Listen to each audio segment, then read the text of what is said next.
সবাই ওদিকে পুজো শপিং করছে আর আমি এইদিকে ঘরে বসে বসে বোরিং ফিল করছি। আর বিকেলবেলা এখন একটু খিদে খিদে পাচ্ছে।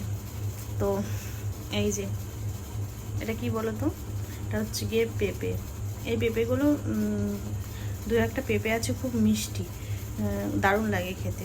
এটা কেমন লাগে তোমাদেরকে দেখাই।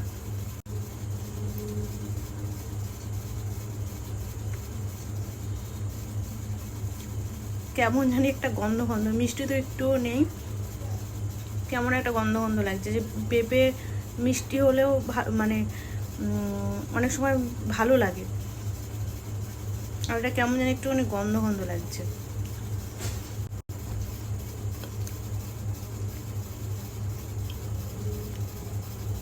এমনিতেও ফল খাওয়া খুব ভালো, কিন্তু ফলই আমার খাওয়া হয় না। আর পেঁপে তো খাওয়া খুবই ভালো।